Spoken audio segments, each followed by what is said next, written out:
The silence in the room was thick, almost suffocating. For a moment, Jack felt like he was standing at the edge of an abyss, with every crass eye upon him, measuring his words. General Tuvier's intense gaze bored into him, a challenge and a promise all in one. His massive, clawed hands slowly curled into fists, the subtle but unmistakable sign of the Karass readiness for combat. "You would interfere." Tuvier's voice was quiet but lethal, like a hunter examining the prey that dared enter its domain. Jack squared his shoulders, fighting the instinct to take a step back. He'd been in tense diplomatic situations before, but this felt different. There was no negotiating with honor-bound creatures like the Karass. He had no mandate from Earth, no backup, no permission. All he had was a deep growing sense of urgency, and a feeling that if he didn't act, the galaxy would be plunged into chaos. "I'm not asking for permission," Jack said, his voice steady despite the pressure. "I'm offering a solution. A way to save the cubs before this gets worse. The Zovar aren't your typical enemy. Their motives aren't just about stealing your young for ransom. They're building something dangerous. If you start a war, they'll use this as an excuse to provoke chaos in the entire sector. The galaxy won't survive another full-scale conflict." The Karass leaders exchanged glances, but Tuvier didn't look away. The tension in the room tightened, thickening like the air before a storm. Jack knew that if Tuvier decided to make an example of him for challenging their pride, he wouldn't live to regret it. Yet he stood firm. Tuvier's lips curled back in a feral grin, revealing rows of razor-sharp teeth. "Your confidence is admirable, human," he said, though the tone held no hint of warmth. "But you are not one of us. You cannot fathom what it means to lose what is ours." Jack nodded, fully understanding the gravity of the situation. The Karass weren't simply warriors. They were a family. And to them, these stolen cubs weren't just innocent children. They were the future of their species. Taking them was a direct assault on their very identity. "I may not understand it completely," Jack admitted, "but I understand this. If we don't act now, if we don't stop the Zovar from using your cubs for whatever sick experiment they have planned, you'll be throwing away everything you've built. You'll be fighting a war you can't win. And worse, you'll lose your future." The word hung in the air, and for a brief, fleeting moment, Jack thought he saw something flicker in Tuvier's eyes. It wasn't approval, but it was something close, something like recognition. He didn't know if it was a concession, or merely a shifting of strategy, but the general didn't immediately reject him. "We do not need your pity," Tuvier growled. "But if you truly believe you can succeed where we have failed, then you will try." Jack held Tuvier's gaze, his pulse quickening. "I'll bring them back." A deep, rumbling laugh echoed from the general. It wasn't mocking, it was a challenge. "Then go, and may your foolishness be enough to save them." As Jack turned to leave, the weight of his decision settled heavily on him. He wasn't just going to fight to save the cubs. He was going to fight to keep a galaxy from tearing itself apart. He only hoped his human resolve was enough to make the difference. The Zovar moon station loomed large through the viewport of the Ardent Fury, Jack's commandeered ship. The station was a twisted hive of industry and criminal activity, its surface dotted with rusted hulls and patched-up defensive turrets. The Zovar, known for their savage nature, had long used the station as a base for illicit trade, particularly in genetic experiments and biological weaponry. Jack wasn't sure what exactly they had planned for the Karass cubs, but he could feel the danger crawling up his spine. "Remember, we're in and out," Jack muttered to his team, adjusting the straps on his combat vest. "No heroics. We get the cubs, we leave. Fast. Fast is all we've got," Sergeant Lena Torval said, checking her rifle. Her green eyes were intense, a mix of battle-hardened professionalism and quiet concern. "The Zovar don't exactly throw welcome parties." Jack nodded grimly. They had no idea what kind of security they were up against. Their intel was sparse, just the location of the holding cells where the cubs were being kept. The rest was a black void of uncertainty. The Zovar might have traps, soldiers, or worse, something that could nullify the Karass genetic advantage. The station's massive, jagged silhouette grew larger in the viewport, an ominous reminder that this mission was going to cost them, one way or another. Jack glanced at the rest of his team. Lena, the tech expert Carl Donnelly, an ex-soldier turned hacker, and Victor Kadim, a former criminal with a knack for underworld operations. Each of them had their reasons for being here, none of which were clear to anyone else, but their loyalty was unquestioned. Jack gave them a firm nod. Let's move.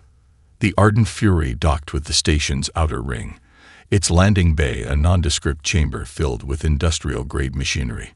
As they disembarked into the damp, metal halls, the weight of the station's cold, lifeless atmosphere pressed in on them. The walls were lined with flickering lights and occasional bursts of static on the comm channels, classic signs of Zovar presence. Carl's voice crackled over the comms. I've got access to their internal networks. Should be able to guide us straight to the holding cells. Stay sharp, though. There's no telling how much security they've got down here. Let's hope it's not too much, Jack said, his voice low as he adjusted his blaster. We can't afford to waste time. The station was eerily quiet, save for the hum of distant engines and the occasional mechanical screech from deeper within the station. They moved swiftly, staying in the shadows, relying on the sparse information they'd gathered. Every corner seemed to hide a new threat. The Zovar, infamous for their brutal tactics, had likely set traps for anyone stupid enough to infiltrate. They reached the first checkpoint, a heavy door with a biometric scanner. Carl took a deep breath and began working his magic on the security systems. As he hacked into the interface, a red light blinked ominously above the door. Time to move, Carl muttered. This place is crawling with Zovar patrols. The door slid open with a soft hiss. Behind it lay a corridor, dark and narrow. Jack's heart pounded in his chest. Every moment they were inside, they were one step closer to discovery. They were deep within the Zovar den now, and there was no turning back. Cliffhanger. A loud clank echoed through the hallway. A Zovar patrol approaching fast. Jack's hand instinctively went to his blaster, his pulse racing. There was no time to hide. Get ready, Jack whispered, eyes narrowing. The Karass homeworld had once been a place of peace and honor, a planet where every stone and every building was infused with the essence of their ancient code. But now, it was a place on the brink of war. Jack and his team had barely touched down before the full weight of their mission began to set in. The cubs had been returned, safe, but shaken. In their eyes, Jack saw the lingering terror of their captors. But as much as he had succeeded in his mission, the tension with the Karass was palpable. Tvire, though somewhat begrudgingly grateful for the cubs' return, still seethed with anger at the loss. Do not mistake this for mercy, Tvire had said, his voice a growl, when Jack had handed over the cubs. We owe you nothing, but you have fulfilled your promise. For now. Jack could feel the unspoken threat hanging in the air. The Karass could easily have decided to hold him accountable for the way he defied their traditions, even if it meant sentencing him to death. But Tvire, as much as he hated Jack's interference, saw the human's value as a temporary ally. The problem, though, was far greater than a simple diplomatic failure. The Zovar's response was swift. A massive war fleet, far larger than anticipated, appeared at the edge of Karass space, its presence of clear provocation. The Zovar had no intention of backing down. Instead, they were using the stolen cubs as a rallying point to justify their attacks, hoping to force the Karass into a full-scale war. A war that would undoubtedly ripple across the galaxy. General, Jack said, his voice sharp as he approached Tvire in the command center. We can't let this escalate. You can't afford to attack the Zovar head-on. This isn't just about the cubs anymore. This is about the entire sector. Tvire turned, his eyes cold. You think I do not understand this, human. This is our honor. The Zovar took what is ours. They have crossed a line. His voice rumbled with quiet fury, but Jack could hear the faintest edge of doubt beneath it.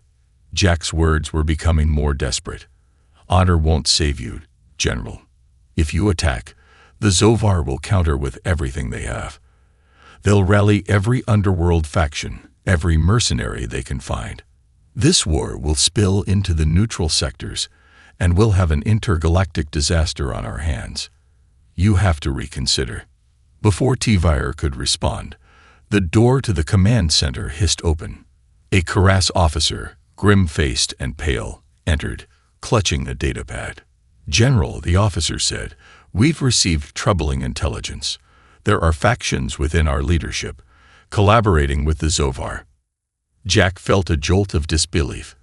He had heard rumors of Karass traitors, but this was something far darker. The officer went on, his voice shaking with unease. Several high-ranking officials have been in direct communication with the Zovar for months. They promised them resources and political leverage in exchange for the Zovar's support in a coming purge. Tvire's eyes hardened, and for a moment, Jack feared the general might erupt in violence. Instead, the room was filled with a heavy, suffocating silence. Tvire slowly turned to Jack. You were right, human. There are enemies within. Jack's stomach churned. The traitors had been pulling the strings all along, using the theft of the cubs to further their own political agendas. It wasn't about honor. It was about power, and Jack had just walked right into the middle of it. Cliffhanger. Tvire's voice cut through the stillness. If you wish to stop this war, you must now destroy those who seek to profit from it. The traitors are not only in the shadows, they are within our own walls. You have one chance to stop them before the Karass fall apart. Jack's heart raced. Not only did he have to save the galaxy, but now he had to unearth a conspiracy that could tear apart the very heart of the Karass. The clock was ticking, and every moment wasted was one step closer to a full-blown war. The Karass were warriors, born and bred for battle, but they were also fiercely honorable. Jack had seen it in their eyes, the pain of betrayal, the deep need for retribution.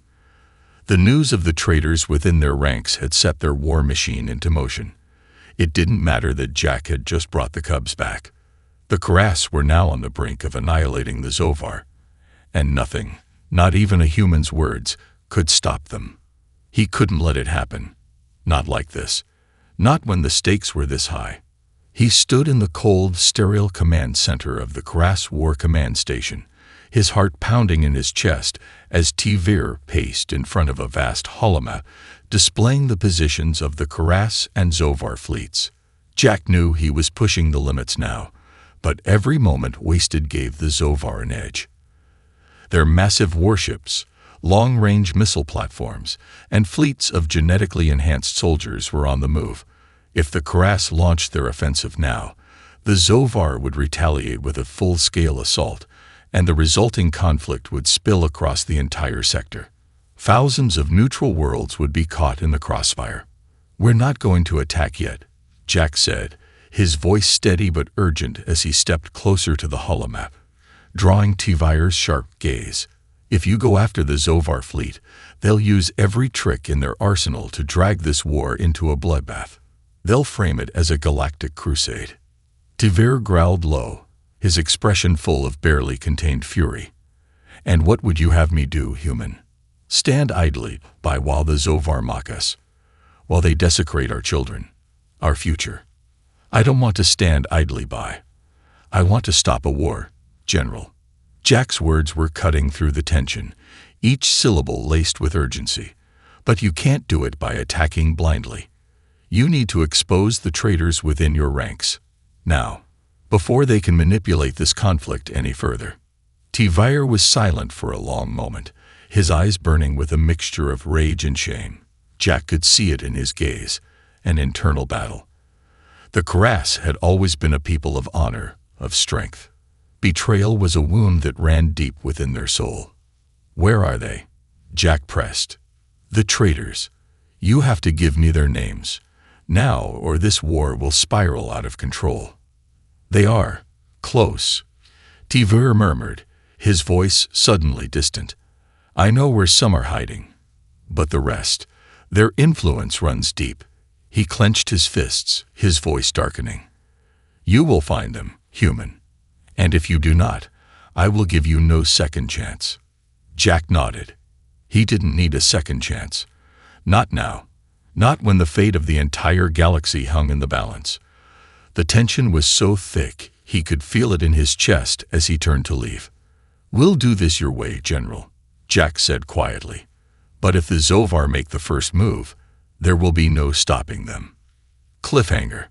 Just as Jack reached the door, the alarms blared, a shrill siren cutting through the silence. A Karass officer rushed into the room, eyes wide with panic. "General, we've detected Zovar reinforcements on the outer rim. They're moving toward Karass space. Fast." Jack's pulse quickened. The Zovar weren't waiting. They were about to make their move. And if Tivir didn't act now, the galaxy would be plunged into an all-out war. The time for diplomacy was over.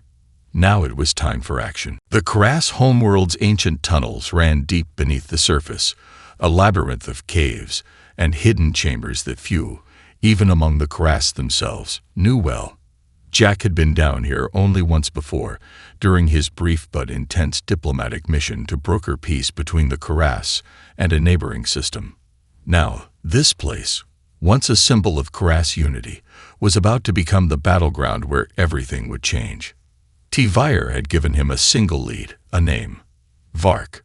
Vark was one of the Karass' highest-ranking generals, a strategic genius, and, unbeknownst to most, the mastermind behind the Zovar's infiltration.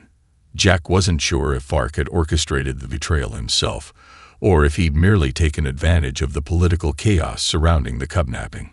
What he did know was that Vark had a hidden base, somewhere beneath the mountains, and he would either stop the war or become the spark that ignited it. Jack and his team, heavily armed and on high alert, moved cautiously through the narrow passageways. The air was thick and damp, the sounds of their footsteps echoing off the stone walls like ghosts in a forgotten tomb.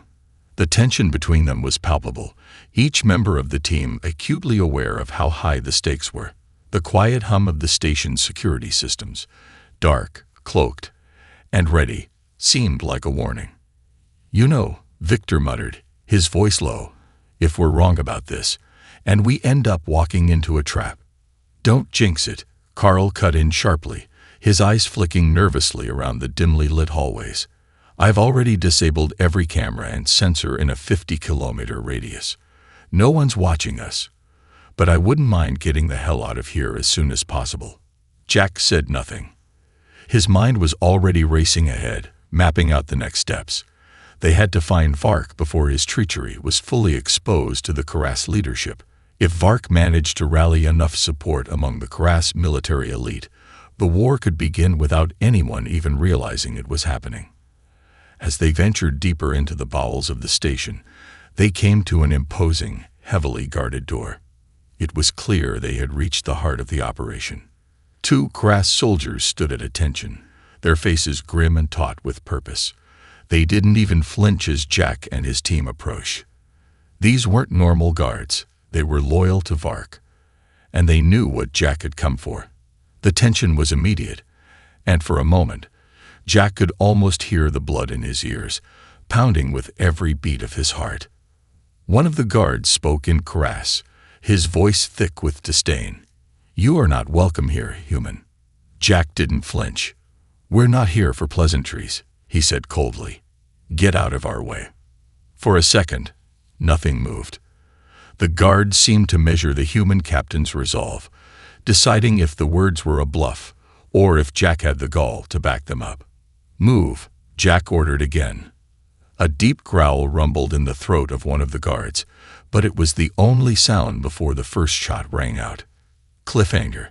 The guard crumpled to the ground with a harsh, wet thud, his body twitching in the violent aftershocks of Carl's expertly aimed shot. But before Jack could give the signal to advance, the door behind the guard slid open with an ominous hiss.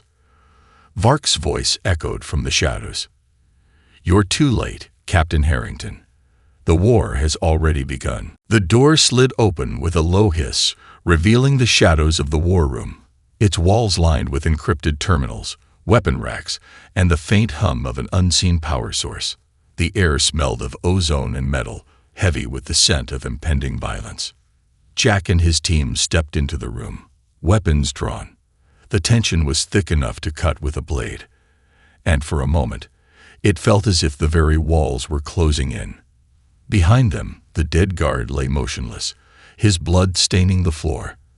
There was no turning back now. The betrayal had been exposed.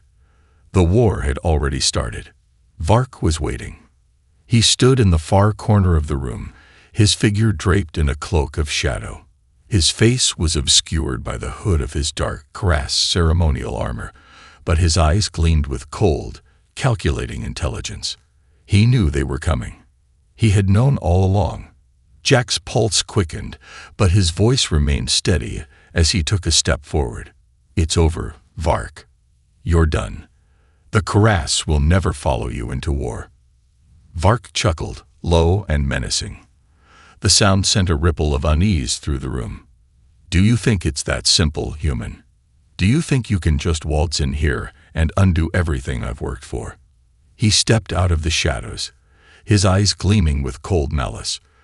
The cloak of darkness that had concealed him fell away, revealing the full extent of his power. Vark was not just a general. He was a master manipulator, a chess player who had engineered this entire crisis, using the cubnapping as a catalyst to ignite war. "You don't understand, Captain," Vark continued, his voice cold with disdain. "I didn't betray the Karass. I've evolved them. What you call honor has shackled your people for centuries. You're too proud, too rigid. I'm giving the Karass a future of power and dominance." Jack's eyes narrowed. "By starting a war, you'll tear apart everything your people have built. There won't be anything left to dominate." Vark's lip curled into a cruel smile. "I'm not interested in a future of peace. I'm interested in strength, in power. The Zovar understand this. They don't hide behind ideals. They take what they want, and they're not the only ones. I've forged alliances that will reshape this galaxy. You're just too blind to see it." Jack's fists clenched. He knew that Vark wasn't just a traitor. He was a zealot, a fanatic who believed that war and chaos were the only paths to true power. His betrayal wasn't born out of greed alone, but out of a twisted vision for the future, a vision where the Karass ruled the galaxy through fear and conquest. "This doesn't end with you in charge," Jack said, his voice hardening. "You'll never control the Karass, not while I'm still breathing." Vark's eyes flickered with contempt, then amusement. "You're a fool, human. You may have won this small battle, but the war has already begun." He raised a hand, signaling to the back of the room. From the shadows emerged a cadre of Karass soldiers, heavily armed and ready for battle. Vark had prepared for this moment.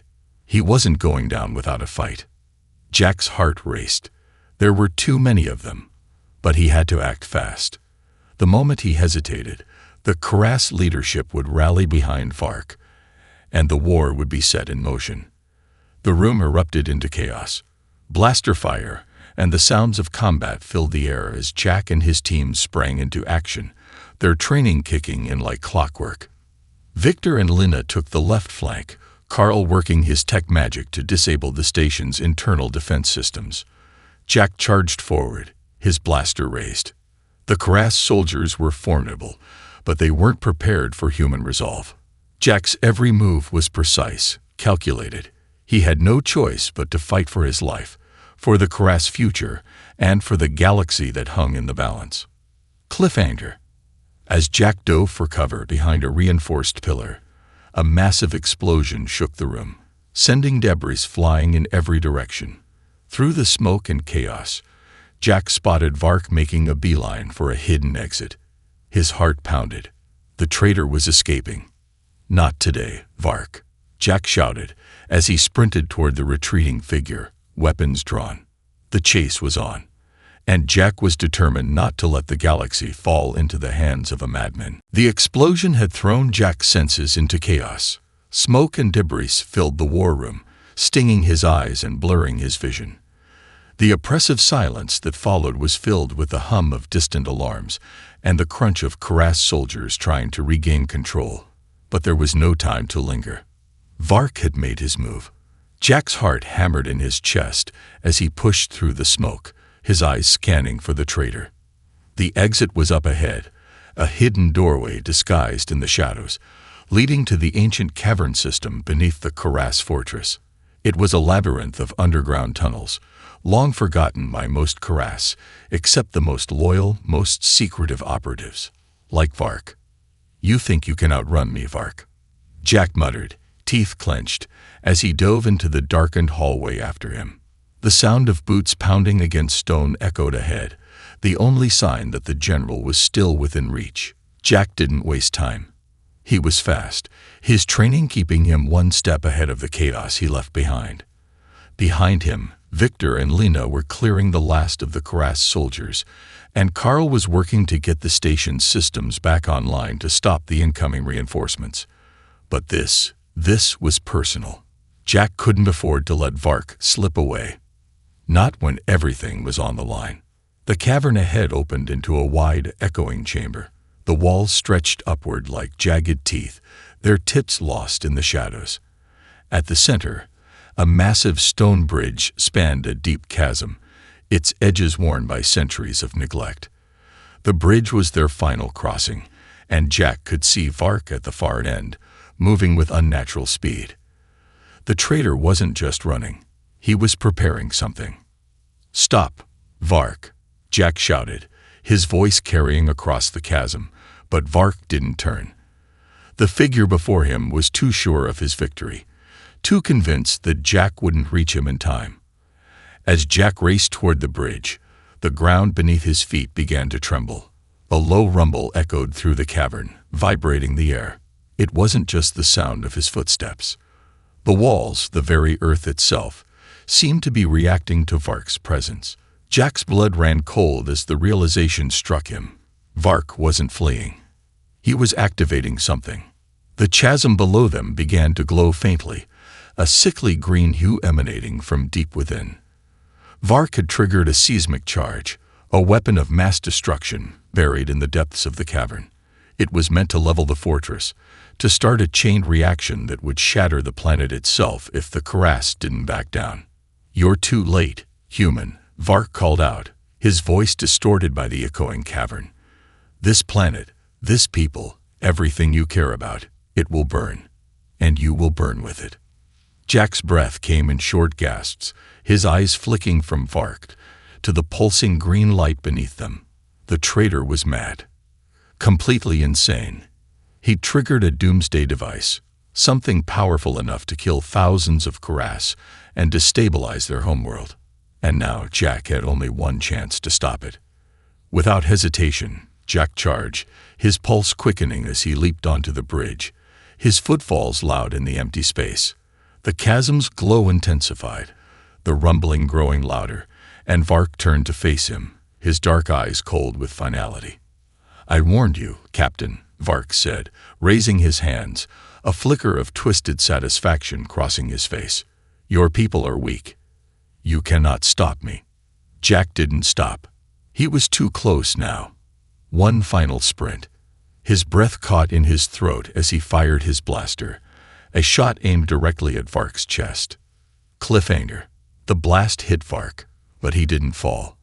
Instead, his form flickered, shimmered, and a hologram of his face morphed into a twisted smile. "Did you really think I'd make it this easy, human?" The real Vark's voice echoed from a distant, hidden alcove, just as the ground began to crack and split beneath Jack's feet. The countdown had already begun. The cavern was alive with the deafening hum of the seismic charge, a low, pulsating sound that seemed to vibrate through Jack's bones.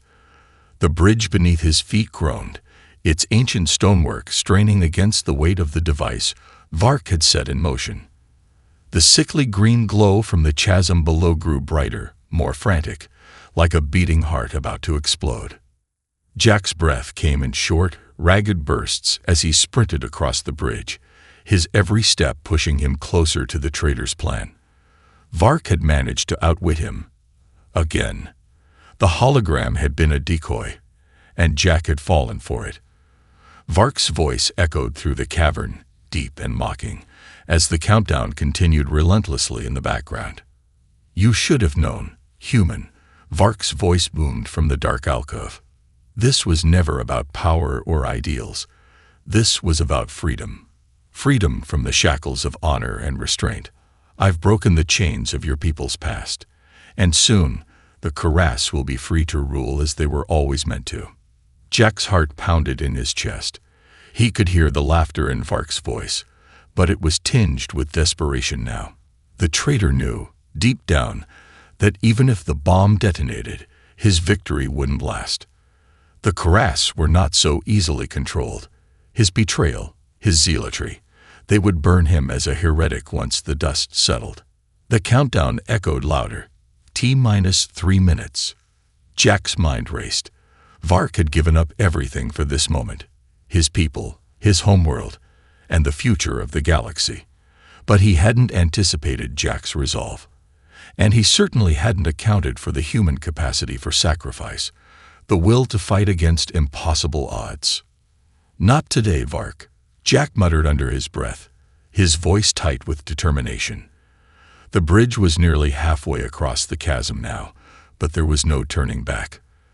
The ground beneath him felt unsteady, as if the very cavern itself was ready to collapse.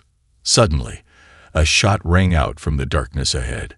Jack's head snapped up, and there, standing in the alcove with a smug grin, was Vark. The traitor was no longer the figure of authority, but a broken man who had chosen this path of destruction out of sheer ego and delusion. Jack aimed his blaster at Vark.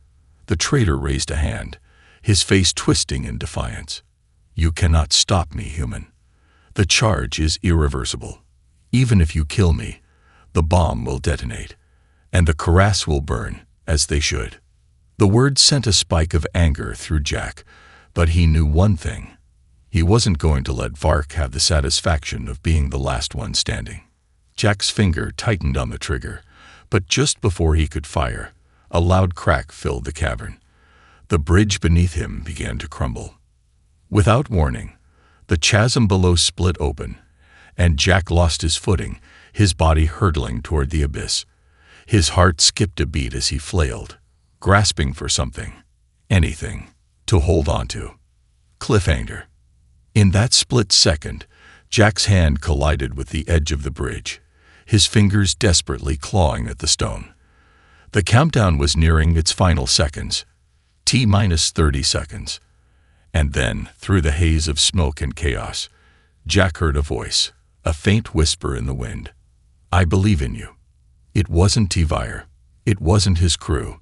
It was something else, a memory, a promise. And with it, Jack made a decision. He pulled himself up.